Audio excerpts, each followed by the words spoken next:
নমস্কার বন্ধুরা, আজকে আমরা বানিয়েছি মুচমুচে চাল কুমড়ো পাতার বড়া।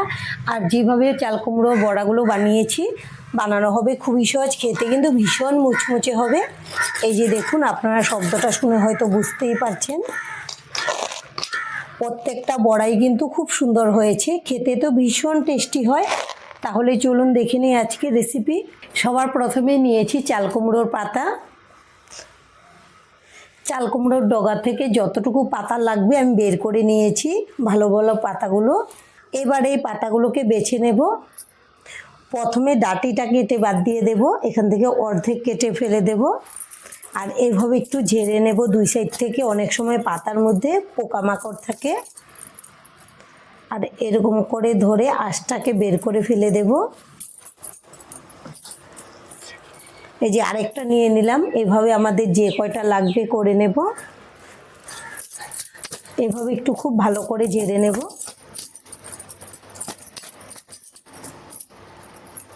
এবার আঁশটাকে ফেলে দেব।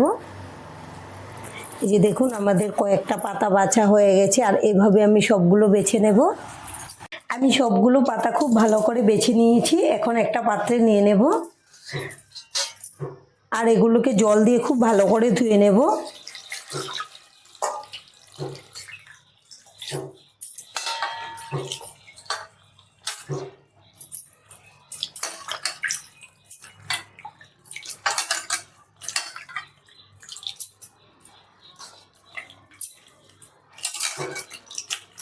চাল কুমড়োর পাতাগুলোকে 3 বার খুব ভালো করে ধুয়ে নিয়েছি। এখন জল থেকে তুলে নেব। দেখুন জলটাও কত সুন্দর পরিষ্কার বেরিয়েছে। এখন নিয়ে নেব লবণ। পাতাগুলোর মধ্যে লবণ নিয়ে নেব। এবার সবগুলো পাতা লবণ দিয়ে খুব ভালো করে মেখে নেব। এভাবে যদি চাল কুমড়ো পাতাগুলোকে লবণ দিয়ে একটু মেখে নেওয়া যায়, তাহলে চাল কুমড়ো পাতার মধ্যে যে একটা তেতো ভাব থাকে এটা কিন্তু চলে যাবে, আর পাতাগুলো একদম সফট হয়ে যাবে। বড়াগুলো বানাতেও খুব সুবিধা হবে। কিছুক্ষণ রেখে দিলেই দেখবেন একদম নরম হয়ে গেছে পাতাগুলো। আমি খুব ভালো করে লাগিয়ে নিচ্ছি। আমাদের পাতাগুলো খুব ভালো করে মাখানো হয়ে গেছে। এখন ঢেকে রেখে দেব 10 মিনিটের জন্য, ততক্ষণে বাকি কাজগুলো করে নেব। আর এখানে নিয়েছি বেশ অনেকগুলো কাঁচা লঙ্কা। এই রেসিপিটা একটু ঝালঝাল করলে কিন্তু বেশি ভালো লাগে। এবার একটা মিক্সিং জারে নিয়ে নেব। আপনারা যদি ঝালটা কম খেতে পছন্দ করেন, এখান থেকে লঙ্কার পরিমাণটা কমিয়ে দেবেন। আর এখানে নিয়েছি রসুনের কোয়া, দিয়ে দেব সামান্য জল। এখন ঢাকনা লাগিয়ে এটাকে ভালো করে বেটে নেব। এবার গ্যাসে একটা কড়াই বসিয়েছি, কড়াইটাকে গরম করে নিয়েছি। দিয়ে দেব সর্ষের তেল। আর এই রেসিপিটা সর্ষের তেলে করলেই কিন্তু বেশি ভালো লাগবে। আর এখানে তেলের পরিমাণটা খুব বেশি লাগবে না। তেলটাকে ভালো করে নেড়ে দিলাম। এখানে আমি 4টা মিডিয়াম সাইজের পেঁয়াজ কুচি করে নিয়েছি, দিয়ে দেব তেলের মধ্যে। পেঁয়াজগুলোকে নেড়েচেড়ে লাল করে ভেজে নেব। পেঁয়াজগুলোকে নেড়েচেড়ে লাল করে ভেজে নিয়েছি। এবার দিয়ে দেব রসুন আর কাঁচা লঙ্কা বাটা। মিক্সিং জারে সামান্য জল দিয়ে ধুয়ে দিয়ে দিলাম।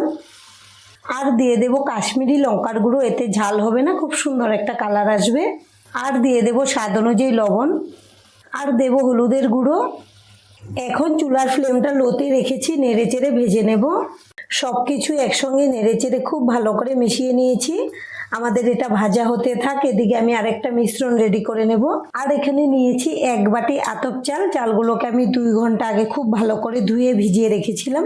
আর দেখুন চালগুলো ফুলে কত বড় বড় হয়ে গেছে, আর নরমও হয়ে গেছে। হালকা চাপ দিলেই কিন্তু ভেঙে যাচ্ছে।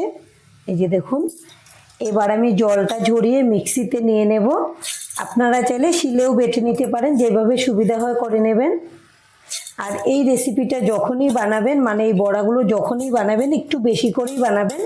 কিভাবে যে শেষ হয়ে যাবে আপনারা বুঝতেই পারবেন না, এতই টেস্টি হয়। এখানে কিন্তু আলাদা করে জল লাগবে না। আমি ঢাকনা লাগিয়ে এটাকে বেটে নেব। মোটামুটি 3 মিনিটের মতো নেড়েচেড়ে ভেজে নিয়েছি। এর মধ্যে যে জলটা ছিল এটা কিন্তু চলে গেছে। আর এখানে আমি নিয়েছি 4টা শীতল। শীতলটাকে আমি খুব ভালো করে ধুয়ে পরিষ্কার করে নিয়েছি, দিয়ে দেব। আপনারা যদি শীতল খেতে পছন্দ করেন তাহলে অবশ্যই দেবেন, খুব ভালো লাগে। আর যারা শীতলটা খেতে পছন্দ করেন না তারা কিন্তু শীতলটা বাদ দিয়েই এইভাবে নেড়েচেড়ে পেঁয়াজ রসুন আর কাঁচা লঙ্কা ভেজে নেবেন, তাহলেই হবে। এখন নেড়েচেড়ে ভেজে নেব যেন শীতলটা খুব ভালো করে ভাজা হয়। আমি শীতল দিয়ে আরও 5-6 মিনিট নেড়েচেড়ে খুব ভালো করে ভেজে নিয়েছি। শীতলগুলো কিন্তু একদম মিশে গেছে আর ভাজাটাও খুব ভালো করে হয়ে গেছে, খুব সুন্দর সেন্টও বেরিয়েছে। এবার এটা আমি নামিয়ে সাইডে রেখে দেব। 10 মিনিট রেস্টে রাখার পর এখন ঢাকনাটা খুলে নেব। আর দেখুন পাতাগুলো কত সফট হয়েছে, এই যে দেখুন। আমি যেহেতু লবণটা বেশি করে দিয়েছিলাম, এখন আমি জল দিয়ে ধুয়ে নেব, তাহলে লবণ আর তেতো ভাবটাও চলে যাবে। পাতার মধ্যে যে একটা তেতো ভাব আছে, এই যে লবণ জল হয়ে বেরিয়ে যাচ্ছে। আপনারা এই স্টেপটা করবেন, না হলে কিন্তু বড়াগুলো খেয়ে ভালো লাগবে না। আর দেখুন কতটা জল বেরিয়েছে। এখন আরেকবার পাতাগুলোকে ধুয়ে নিচ্ছি আর জলটাকে খুব ভালো করে নিগড়ে নেব। এর মধ্যে কিন্তু জলটা থাকলে হবে না। দেখুন পাতাগুলো কত মিলিয়ে গেছে। আর পাতাগুলো সফট হওয়ার জন্য কিন্তু বড়াগুলো দিতেও খুব সুবিধা হবে। এভাবে আমি থালাতে ছড়িয়ে দেব। আমি একসঙ্গে 2টা করে পাতা দেব, তাহলে কিন্তু চাল কুমড়োর পাতার মধ্যে যে সেন্টটা আছে এটা খুব সুন্দর হবে। ঠিক একইভাবে আমি সবগুলো রেডি করে নেব। সবগুলো পাতা রেডি করে এখন নিয়ে নেব একটা বাটিতে চালের বাটা।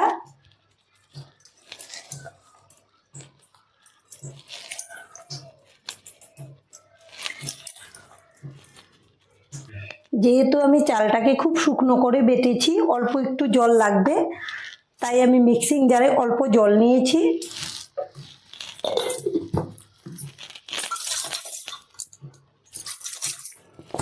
মিক্সিং জারটা ধুয়ে দিয়ে দেব জল, দিয়ে দেব পরিমাণ মতো লবণ, হলুদের গুঁড়ো আর দিয়ে দেব ঝাল লঙ্কার গুঁড়ো। এখন নেড়েচেড়ে মিশিয়ে নেব। আপনারা যদি ঝালটা কম খেতে পছন্দ করেন তাহলে এখানে ঝাল লঙ্কার গুঁড়োটা বাদ দিয়ে করে নেবেন। এবার খুব ভালো করে মিশিয়ে নেব বেটারটাকে খুব ভালো করে নেড়েচেড়ে মিশিয়ে নিয়েছি। আর দেখুন আমি কীরকম দানা দানা রেখেছি। এটা কিন্তু খুব মিহি করলে মুচমুচে হবে না, একটু দানা দানা থাকলে ভালো লাগে। আমাদের বেটারটা একদম রেডি। আর এদিকে আমাদের চাটনিও ভালো করে ঠান্ডা হয়ে গেছে। এবার আমি চামচ দিয়ে সবগুলো পাতার মধ্যে চাটনি নিয়ে নেব আর এভাবে একটু ছড়িয়ে দেব।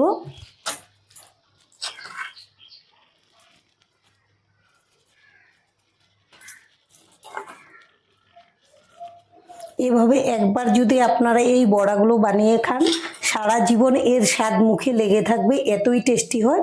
শুধু গরম গরম ডাল ভাতের সঙ্গে পরিবেশন করবেন, আর কিছুই লাগবে না। এই একটি পদ দিয়ে কিন্তু আপনাদের ভাত খাওয়া হয়ে যাবে। আমাদের মোট 7 পিস বড়া হয়েছে।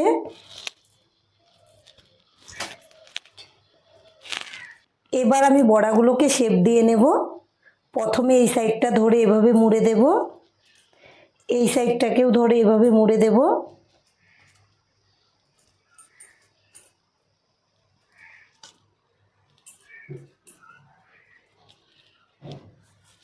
এই যে দেখুন একটা শেপ দেওয়া হয়ে গেছে।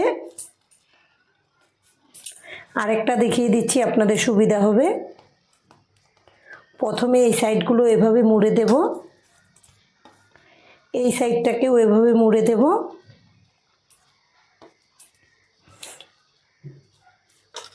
এই যে দেখুন, যেহেতু আমি পাতাগুলোকে একদম সফট করে নিয়েছি, এইভাবে দিলেই কিন্তু থাকবে, একটুকু সরবে না।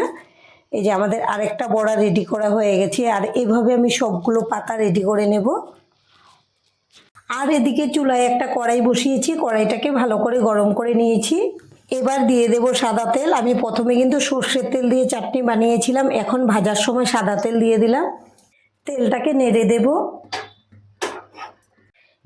এবার আমি বড়াগুলোকে বেটারের মধ্যে চুবিয়ে নেব।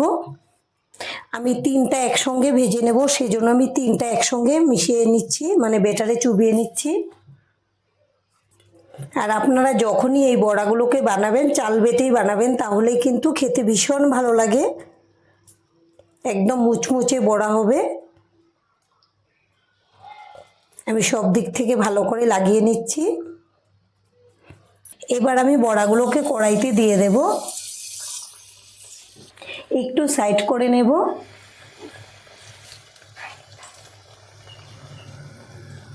আমি ভেবেছিলাম 3 পিস একবারে দেওয়া যাবে, কিন্তু কড়াইটা ছোট বলে আমি 2 পিস একবারে দিলাম।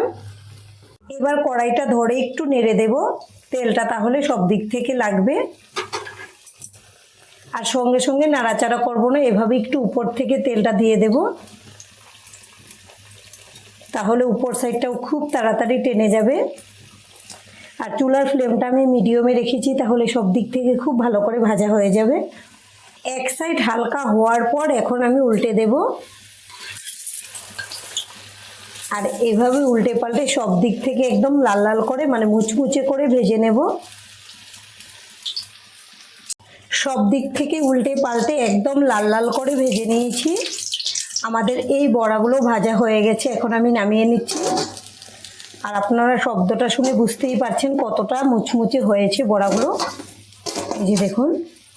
আর এভাবে আমি বাদবাকি বড়াগুলোকে ভেজে নেব। আর আমাদের আজকের এই রেসিপিটা দেখে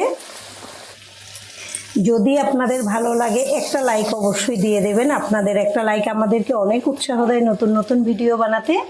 আর আমাদের চ্যানেলটিকে সাবস্ক্রাইব করে নেওয়ার জন্য অনুরোধ রইল। আর এইভাবে উল্টে পাল্টে সবগুলোকে একদম মুচমুচে করে ভেজে নেব। আমাদের সবগুলো চাল কুমড়ো পাতার বড়া ভাজা হয়ে গেছে। আর দেখুন বড়াগুলো দেখতে কত সুন্দর হয়েছে আর কতটা মুচমুচে হয়েছে, আপনারা শব্দটা শুনে হয়তো বুঝতেই পারছেন। প্রত্যেকটা বড়াই কিন্তু একদম মুচমুচে হয়েছে। এখন একটু ভেঙে দেখাবো ভেতরটা, এই যে দেখুন। আর পাতাগুলো কিন্তু খুব সুন্দর করে সেদ্ধ হয়েছে।